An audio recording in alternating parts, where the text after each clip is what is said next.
وہ بھی میسج دینے کا عوام کو ایک طریقہ ہے.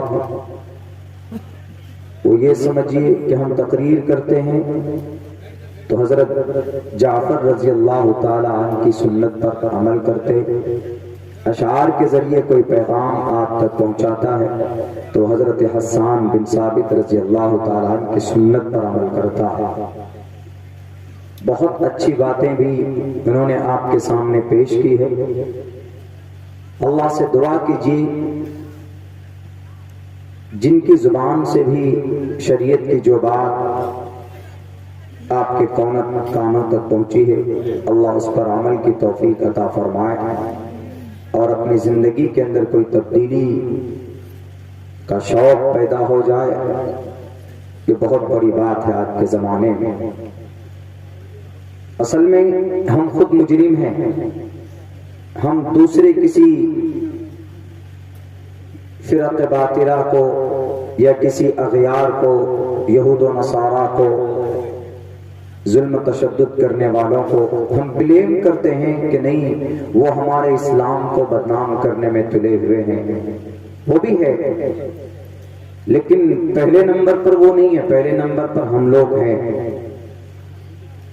ہم لوگ پہلے خود اپنی شریعت سے، اللہ کے نبی سے رشتہ توڑتے ہیں. اس کے بعد اس گناہ کی وجہ سے، اس جرم کی وجہ سے اللہ تبارک و تعالی ہم پر ان لوگوں کو مسلط کرتا ہے. نماز ہم چھوڑتے ہیں. کیا نماز چھوڑنے کے لیے بھارت کی کسی پارٹی نے یا کسی سرکار نے ہم کو کہا ہے کہ تم نماز چھوڑو because you are a Muslim, you are not able to offer salah 5 times a day، کہ تم نماز نہیں پڑھ سکتے؟ It is a prohibition. یہ غلط ہے.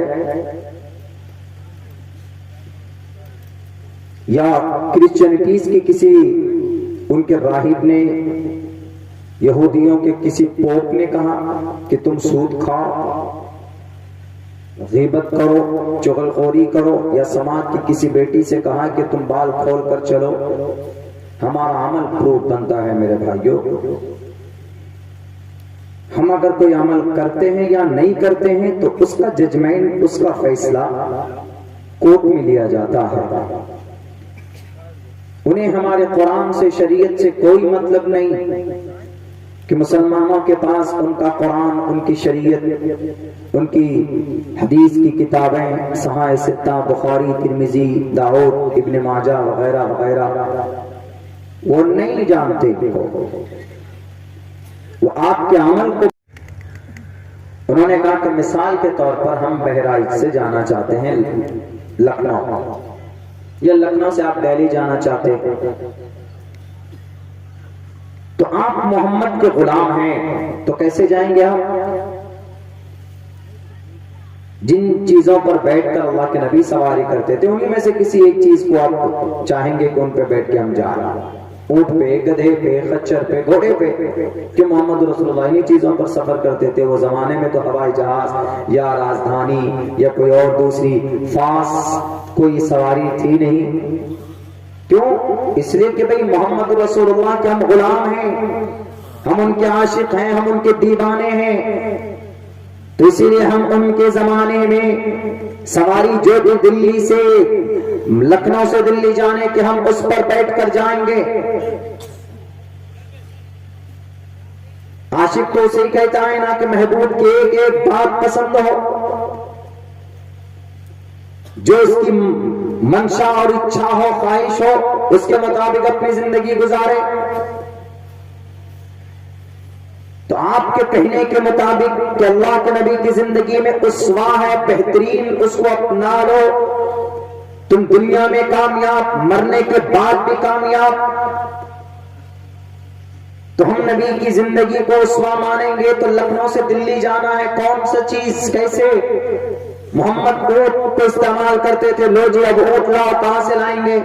آج کے زمانے میں اونٹ نہیں ہے تو آج آپ کس پہ بیٹھ کر جائیں گے؟ آپ کو بہت تیزی کے ساتھ سفر کرنا ہو تو آپ زیادہ سے زیادہ ہوائی جہاز پر بیٹھتے ہیں، ٹکٹ لیتے ہیں کہ ہم آدھے گھنٹے میں پہنچ جائیں گے.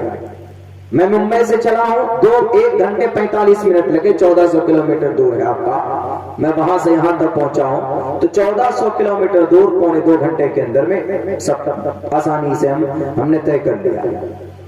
لیکن ہوائی جہاز پہ تو محمد رسول اللہ بیٹھے نہیں. ہوائی جہاز تو یہ اس پہ ایئر انڈیا پہ آئے تو ٹاٹا انڈیا، ایئر انڈیا ان کے قبضے میں ہے، اب وہ مالک ہے. اب جنہوں نے ہوائی جہاز کو ایئر انڈیا کو بنایا ہے تو ہم نے تو ان کے میتھڈ کو مانا، ان کی پیروی کی ہم نے. جس نے ہوائی جہاز کو بنایا ہم نے ان کو مانا، محمد رسول اللہ کو کہاں مانا؟ دیکھیے لاجک اب لوگوں کو کیسے بہلاتے ہیں وہ. اسی لیے ہم کہتے ہیں کہ محمد 1450 سال پہلے والوں کے لیے تھا، والوں کے لیے نہیں ہے. ہوائی جہاز پہ کوئی نہیں جائے گا تو کس پہ جائے گا؟ راجدھانی میں بیٹھ کے.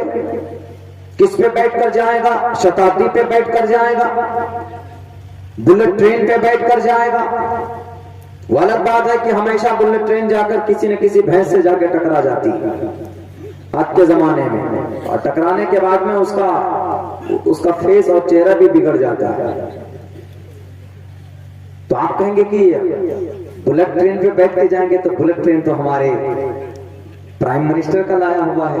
راجدھانی پہ بیٹھ کے جائیں گے تو راجدھانی اور دوسری ٹرین جو ہیں انہوں نے انگریز نے اس کو اسٹیبل کیا، بنایا انہوں نے. میڈ ان انگریز، میڈ ان چائنا، بلٹ بھی میڈ ان چائنا، میڈ ان جرمنی. اس لیے ہم تو انگریز کے غلام ہو گئے. اس کا مطلب ہے ان لوگوں کی زندگی ہمارے لیے رسوا بن رہی.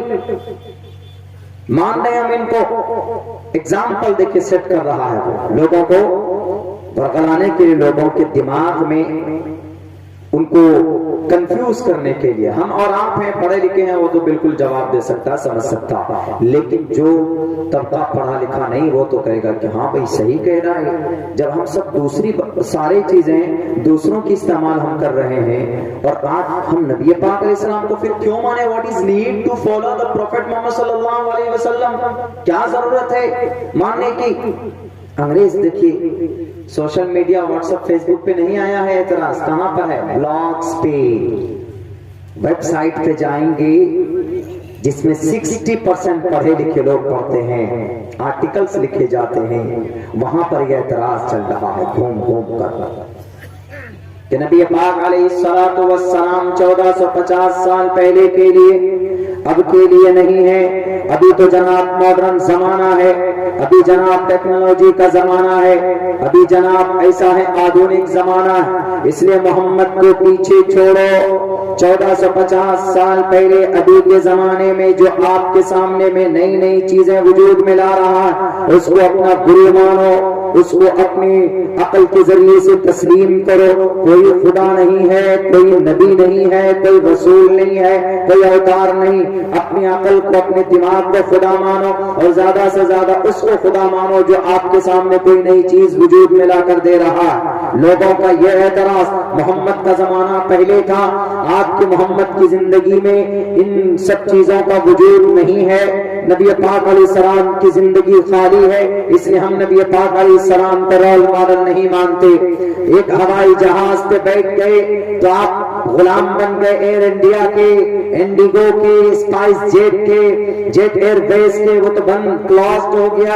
گو فرسٹ کے، گو ایئر کے، ان کے آپ غلام بن گئے کہ نہیں جناب ہوائی جہاز پر ہم بیٹھ رہے ہیں تو ہوائی جہاز کا جو بنانے والا ہوگا ہم انہی کو مانیں گے، ہم آپ کے نبی کو نہیں مانیں گے. آپ کے نبی کو مانیں گے تو ہمیں دلی جانے میں جناب پہلے تو اونٹ ڈھونڈنا پڑے گا ہمیں، یا کہیں سے گھوڑے ہم کو خریدنے ہوں گے، اور پھر اس اونٹ پر بیٹھ کر دلی تک جائیں گے گھوڑے پر، اور جہاں جہاں اس کو باندھیں گے کسی کھوٹی سے پتہ نہیں کتنے آدمی کی ناک توڑے گا وہ پیر مار مار کر، لات مار کر. اسی لیے اب زمانہ نبی کا نہیں رہا نبی کی باتوں پر عمل کرنے کا. اب زمانہ آدھونک ہو گیا ہے، اب زمانہ آگے بڑھ چکا ہے، ترقی کر چکا ہے، نئی چیزیں وجود میں آ گئی ہے. دنیا والے ایک بات یاد رکھو، اعتراض کرنے سے پہلے محمد کی whole life you have to just consider the whole life of last prophet Muhammad صلی اللہ علیہ وسلم. آپ کو محمد کی زندگی پڑھنا چاہیے. ایک ہوائی جہاز کو آپ نے دیکھا تو آپ کا ایمان ڈگمگا گیا، آپ نے اعتراض کر لیا کہ محمد کی زندگی مسلمانوں کے لیے نہیں پوری دنیا کے انسانوں کے لیے رول ماڈل نہیں ہے. 1400 سال ہی گزرے ہیں کہ آپ مجبور ہو گئے, آپ کو دلی جانا ہے تو آپ غلام بنتے ہیں انگریز کے, غلام بنتے ہیں چائنا کے, جاپان کے, جرمنی کے. ان کی بنائی ہوئی سواری پر بیٹھ کر آپ سواری کرتے ہیں. کیوں؟ وہ تیز چلتی ہے اس لیے, بلٹ تیز چلتی ہے اس لیے ہم غلامی کرتے ہیں, ان کی خرید کر لاتے ہیں, ان کی ہم غلامی کرتے. میرے بھائیو, اگر تیز رفتار ہی بنیاد ہے اسوا ناپنے کا, اسوا کو کمپیئر کرنے کا کہ کس کی زندگی میٹر کرتی ہے, کس کی زندگی آپ کو اس دنیا کے اندر میں آسانی پیدا کر رہی ہے, تو آپ اس کا غلام بننا چاہتے ہو. اٹھاؤ نبی پاک علیہ السلام کی زندگی. ہوائی جہاز پر بیٹھ کر تم 1 گھنٹے میں 1000 کلومیٹر سفر طے کر سکتے ہو. راجدھانی پر بیٹھ کر تم 1 گھنٹے میں 70 سے 80 کلومیٹر دور طے کر سکتے ہو سفر. اور اگر تم بلٹ ٹرین پر بیٹھ جاؤ تو 1 گھنٹے میں 350 کلومیٹر سے آگے تمہارا قدم نہیں جا سکتا. ہمارے نبی ایسی سواری پر بیٹھ کر سواری کیے. دنیا کیا جناب, آسمان پہلے آسمان, دوسرے, تیسرے, چوتھے, پانچویں اور عرش معلی تک, اس سے بھی آگے جہاں پر رب ذوالجلال کی تجلی ہے, جہاں رب ذوالجلال ثم دنا فتدلی فکان قاب قوسین او ادنا. آپ صرف ایک ہوائی جہاز پر بیٹھ کر کہ we are success because we made the flight, ہم آسمان پر پہنچ گئے. دیکھو کیوں آسمان پر پہنچ گئے, وہاں دنیا بسائیں گے ہم. تم ابھی آسمان پر پہنچے ہو ملین روپے خرچ کر کے. ہمارے نبی 1450 سال پہلے جناب چاند پر نہیں, ابھی تم چاند پر پہنچے تو گرو کرتے ہو. اللہ کے نبی تو چاند سے بھی آگے آسمان تک چلے گئے. ہے کوئی نمائے کلال بتائے کہ تم چاہ آسمان کو چھو کر آئے ہو؟ بتاؤ یورپ والے, بتاؤ جرمنی والے, ہے تمہاری ٹیکنالوجی میں اتنی طاقت؟ Did you touch the sky? کیا تم نے آسمان کو پکڑا ہے, آسمان کو چھوا ہے, تم نے آسمان کے دروازے کو دیکھا ہے؟ قیامت تو آ سکتی ہے, تم پہلے آسمان کو ٹچ نہیں کر سکتے. لیکن ہمارے اللہ کے نبی علیہ السلام 1450 سال پہلے, اور تیز رفتار سواری کی بات ہے جناب, تیز رفتار تو اس براق کی سواری, اس کی رفتار کیا تھی ہم امیجن نہیں کر سکتے. بیٹھ کر اللہ کے نبی ام ہانی کے گھر سے مسجد اقصی تک گئے اور وہاں سے لے کر آسمان کا سفر شروع کیا. جنت اور جہنم کا نظارہ پورے دیکھ کر آئے, اور چند لمحوں میں, 1 سیکنڈ میں بھی اگر 100 حصہ ہو تو 100 حصے میں آپ علیہ السلام اس براق پر بیٹھ کر پورے برہمانڈ کا بھرمن کر کر زمین پر آ کر بیٹھ گئے. لاؤ ایسی سواری ہے تمہارے پاس. قیامت تو آنا آسان ہے, لیکن ایسی سواری کوئی مائے کلال نہیں بنا سکتا جو ہمارے نبی جس پر بیٹھ کر سواری کر کے آیا. بتائیے, ہاں آپ کے نبی علیہ السلام اونٹ پر جاتے تھے, براق کتنی رفتار تھی اس کی؟ علماء کرام نے بتایا ہے کہ جہاں تک آپ دیکھ سکتے ہیں, آپ کی نگاہ whenever you look, you are lookable a thing in the world. دنیا کے اندر جہاں تک آپ کوئی چیز دیکھ سکتے ہیں, اس براق کا, اس کا جو پہلا قدم وہاں پڑتا تھا. اگر آپ ممبئی دیکھ سکتے ہیں ایگزامپل کے طور پر, اگر آپ لکھنؤ دیکھ سکتے ہیں, تو یہاں سے آپ بلٹ ٹرین میں بھی لکھنؤ جائیں گے تو کم سے کم کچھ نہ کچھ سمے لگے, لیکن براق کو ذرہ برابر ابھی یہاں ابھی وہاں ہے کہ نہیں. بتا تیز رفتار سواری کو کا ہی چرچا اگر کریں گے تو ہے اللہ کے نبی کی زندگی. اسی لیے کہا گیا, شریمد بھگوت گیتا میں بھی کہا, بہونام جنمنا منتے جانوان مام پرپدیتے واسودیوا سرومتی سا مہا آتما سدرلبھا. سنسکرت ہے, سنسکرت اور عربی کے اندر میں کمبینیشن ہے, گرامر کے اعتبار سے کمبینیشن ہے, بہت قربت ہے. میں یہ نہیں کہتا کہ کل سے آپ سنسکرت میں قرآن کریم کی تلاوت کیجئے, سنسکرت میں قرآن نہیں ہے کہیں پہ بھی. گرامر کے اعتبار سے بہت قربت ہے. جیسے مثال کے طور پر ہم لوگ سنسکرت میں اردو عربی میں بول دیتے ہیں کہ ما ھذا یہ کیا ہے، ما ھذا یہ کیا ہے، ھذا اس میں اشارہ. تو سنسکرت میں اس کو ایسے بولتے ہیں اے شاہ کہا، اے شاہ سنسکرت ہے، اس میں اشارہ ہے، مذکر کے لیے ہے اور قریب کے لیے. جیسے ھذا ولد یہ لڑکا، تو اسے سنسکرت میں بولتے ہیں اے شاہ بالا کہا، اے شاہ بالا کہا یہ لڑکا، وہ لڑکا سا بالا کہا، سا بالا کہا، ذالکا ولد وہ لڑکا، سا بالا کہا وہ لڑکا. عورت کے لیے کیسے بولتے ہیں؟ مؤنث کے لیے عربی میں بولتے ہیں ھذہ بنت بچی کے لیے، یہ لڑکی ہے، یہ بچی ہے. ھذہ امرأۃ ایسے بول دیتے ہیں. تو سنسکرت میں ایشا بالکا یہ بچی ہے، یہ لڑکی ہے. بعید کے لیے بولتے ہیں تلکا کا استعمال کرتے ہیں، تو وہاں پر ایسے استعمال کرتے ہیں سا، وہاں سا تھا یا سا بالکا ایسے استعمال کرتے ہیں. فعلا فعلا فعلو ماضی میں گردان ہے. فعلا ایک کے لیے، فعلا دو کے لیے، فعلو تین سے ادھک کے لیے. سنسکرت میں بھی ہے بھوشیتی، بھوشیتہ، بھوشینتی. رمہا رما رمہا رمو، رما رمو رمو رمے.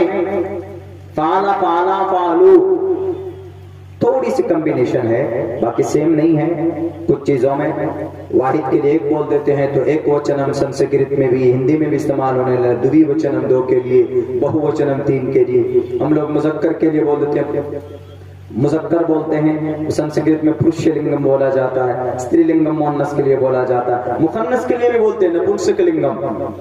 جیسے پین ہے، موبائل ہے، یہ نہ مذکر نہ مؤنث. الفاظ کے اعتبار سے سنسکرت میں ان کو الگ کیا. انہوں نے کہا اے تت کہا کیا ہے یہ. تو اب موبائل کی سنسکرت کیا ہے؟ ڈائریکٹ آخر میں نم لگا دیجئے. اے تت موبائلم یہ موبائل ہے. اے تت ایشا رمہا، ایشا رمم یہ رام ہے. رامینے سہ ستیوتی استی رام سیتا کے ساتھ موجود ہے. عبداللہ سالم اہم عبداللہ سالم استی میں عبداللہ سالم یہاں بیٹھا ہوں. اہم منے میں، انا. تو وہ ایک کمبینیشن ہے. سنسکرت گرامر پڑھیں گے تو آپ کو پتا چلے گا. میں آپ کے سامنے شلوک اس لیے نہیں پڑھ رہا ہوں کہ آپ کو میں خوش کر سکوں، میرا یہ شوق نہیں. میں طالب علم ہوں سنسکرت کا. سنسکرت لینگویج کو آپ پڑھیں گے تو آپ کو پتا چلے گا. تو یہ سمجھانے کے لیے ہم نے بولا بہونام جنمنا منتے، بہونام جنمنا منتے کئی جنموں کے بعد، کئی جنموں کے بعد ایک اخیر میں ایک انسان آئے گا. میری طرف سے جو چیزیں ان کو بتائی جائے گی وہ لوگوں کے سامنے رکھیں گے. بہونام جنمنا منتے جانوان مام پرپدیگتے واسودیوا سرومتی سمہا آتما. اور سنو وہ جو جان لوگوں کے بیچ میں رکھیں گے سرومتی سمہا آتما، سرومتی سب اس کو ماننا، سمہا آتما سدرلبھا وہ انسان مہا پروش ہوگا، وہ انسان مہان ہوگا. سدرلبھا بڑا بھاگیشالی ہوگا، خوش قسمت ہوگا.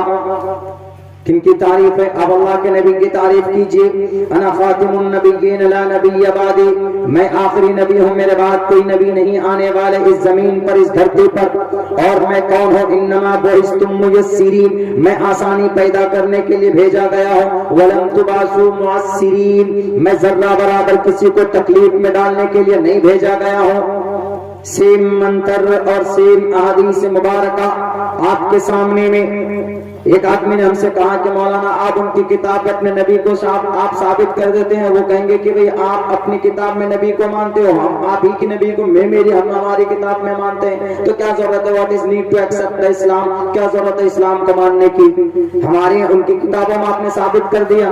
ہم یہ کہہ رہے ہیں کہ ثابت کرنا مقصد یہ نہیں ہے کہ تم اپنی کتاب پر عمل کرو. ہمارا مقصد یہ ہے کہ وہ نبی جو پیغام لے کر آئے اللہ کے تعلق سے، وہ نبی جو پیغام لے کر آئے جوانوں کے لیے، عورتوں کے لیے، مرد کے لیے، قوم کے لیے، سماج کے لیے، اس کو ماننا ضروری ہے، جو کہ وہ لوگ نہیں مانتے جن کی کتابوں کے اندر بائبل میں بھی ہے اور آواستھا میں بھی ہے اور دساتیر کے اندر بھی موجود ہے۔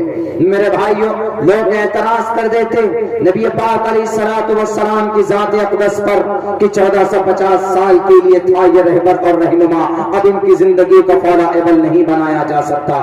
نبی پاک علیہ الصلوۃ والسلام کی زندگی پر ایچ ہارٹ کی ایک کتاب ہے، ایک کرسچن رائٹر کا نام ہے ایچ ہارٹ نام کرسچن، اس نے 100 عبقری شخصیتوں کے تاریخ لکھی اور اس تاریخ میں انہوں نے پہلے نمبر پر سب سے مہان انسان نبی پاک علیہ الصلوۃ والسلام کا نام لکھا اور یوں ٹپنی کے نیچے انہوں نے کہا کہ ہاں میں جانتا ہوں کہ دنیا مجھے برا کہے گی کہ تم محمد کا نام کیوں لکھے، تم کو کوئی اور نہیں دکھاتا، تم کرسچن تھے، تم اپنے جیزس کے بارے میں لکھتے، تم میری کے بارے میں لکھتے، تم عیسیٰ کے بارے میں لکھتے، تم نے کس کا نام لکھا؟ میں مانتا ہوں، لیکن ان میں سے کوئی بھی کسی کی زندگی کوئی بھی دونوں اعتبار سے کامیاب نہیں، دونوں اعتبار سے کیسے؟ دنیاوی اعتبار سے بھی کامیاب نہیں ہے اور دینی اعتبار سے بھی کامیاب نہیں ہے، یعنی دنیا میں بھی اس کی کوئی، دنیا میں بھی وہ کامیاب ہو اور قوم کو بچائے اور مرنے کے بعد بھی قوم کو بچائے۔ دیکھیے کرسچن ہے، کہاں تک سوچ رہا ہے، ابھی تک آپ کے بات میں سمجھ میں نہیں آئی ہوگی کہ دنیا میں بھی قوم کو بچائے اور مرنے کے بعد بھی قوم کو بچائے۔ اللہ کے نبی علیہ السلام کے صدقے میں آج ہم لوگ بیک وقت انٹائر امت محمدیہ موجود ہے اور زندہ، نہیں تو اللہ کا یہ نظام ہے کہ جس قوم نے اپنی نبی کے ساتھ غداری کی باتیں نہیں مانی، انہوں نے اس قوم کو، اللہ نے اس قوم کو اسی وقت تباہ و برباد کیا کہ نہیں کیا؟ اللہ کے نبی کو وما ارسلناک الا رحمت للعالمین کیوں مانتے؟ ایک تفسیر یوں بھی کی جاتی ہے کہ اللہ کے نبی علیہ السلام کی دعاؤں کی وجہ سے یہ قوم زندہ ہے۔ پوری دنیا میں، عرب میں دیکھ لو، قطر میں دیکھ لو، چائنا میں دیکھ لو، برما میں دیکھ لو، افغانستان میں دیکھ لو، سری لنکا میں دیکھ لو، عراق میں دیکھ لو، بوسنیا میں دیکھ لو، چچینیا میں دیکھ لو، فلسطین میں دیکھ لو، دنیا کی کسی بھی خطے میں دیکھ لو، 200-250 کے قریب ممالک ہیں، ہر جگہ پر یہ قوم آپ کو ملے گی اور اللہ تبارک و تعالیٰ نے اس قوم کو تباہ و برباد نہیں کیا۔ ورنہ تاریخ پڑھو، حضرت لوط علیہ السلام کی قوم کو اللہ تبارک و تعالیٰ نے تباہ و برباد کیا کہ نہیں کیا؟ جب اس قوم کے اندر بیماری آ گئی تھی، اس قوم کے اندر جب ہم جنس پرستی کی شروعات ہوئی، آج جس کو کہا جاتا ہے لیسبین، آج کہا جاتا ہے یہ لیسبین والا عمل، یعنی مرد سے شادی کرے، عورت سے شادی کرے، اس کو یورپ میں جائز قرار دیا۔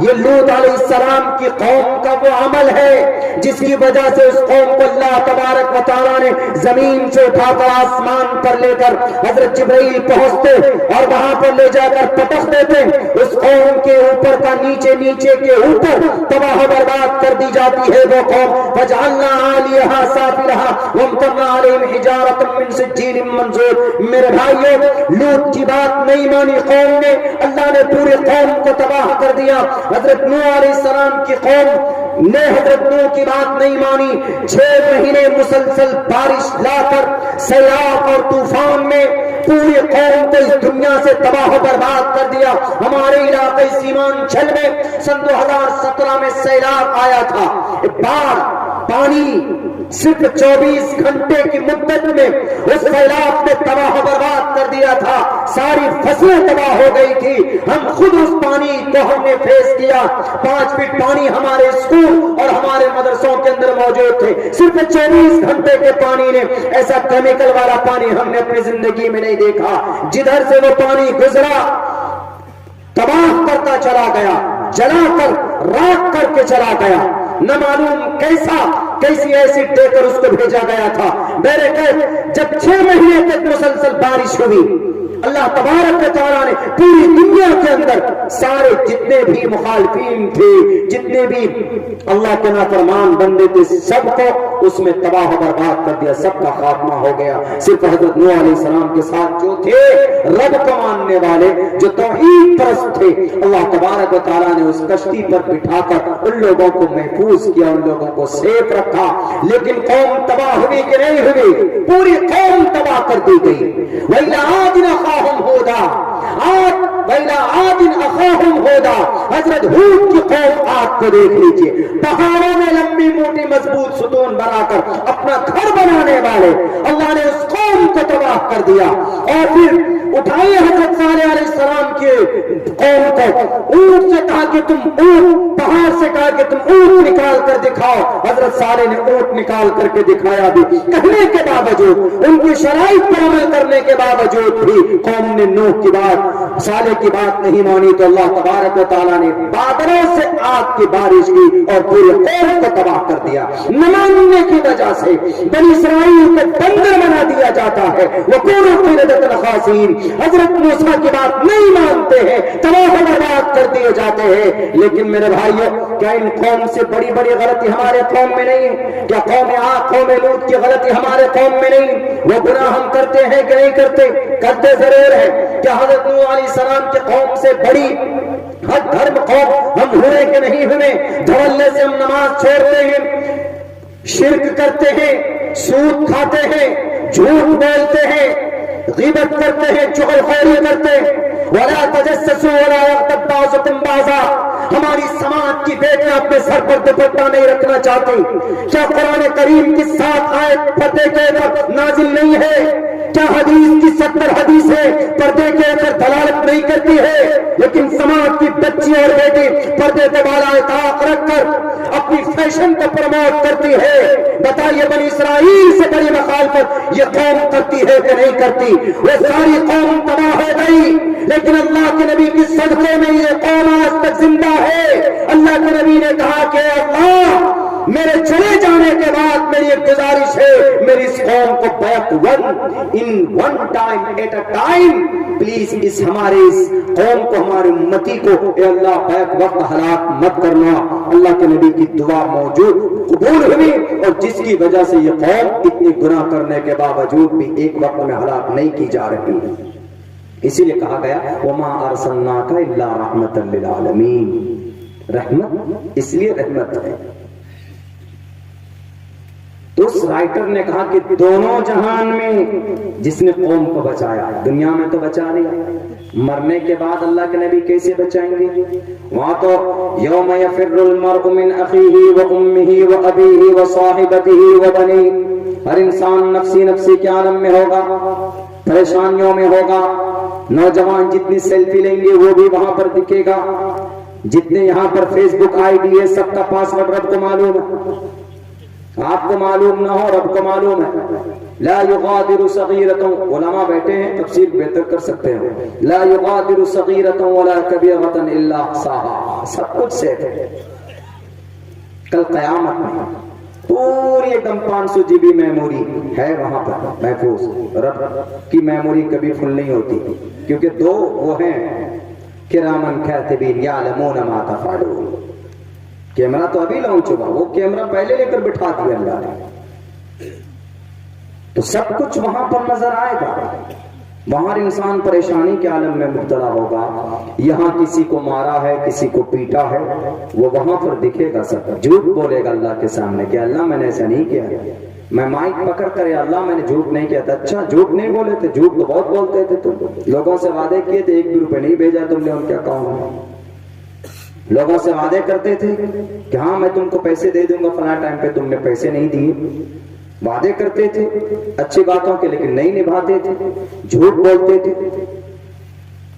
ہماری مائیں بہنیں آپ سے بھی رب پوچھے گا شوہر کی کتنی نافرمانی کیا، نوجوانوں آپ سے بھی اللہ پوچھے گا۔ یہ جوانی وان شبابی فیما ابلا، یہ ابلا بلہم کا مطلب کہاں پرانی کر کے آئے جوانی، موبائل فون پہ، موبائل کا فون بیچارہ پناہ مانگتا کبھی کبھی کہ اتنی بات مت کرو میں پھٹ جاؤں گا تھوڑی دیر میں،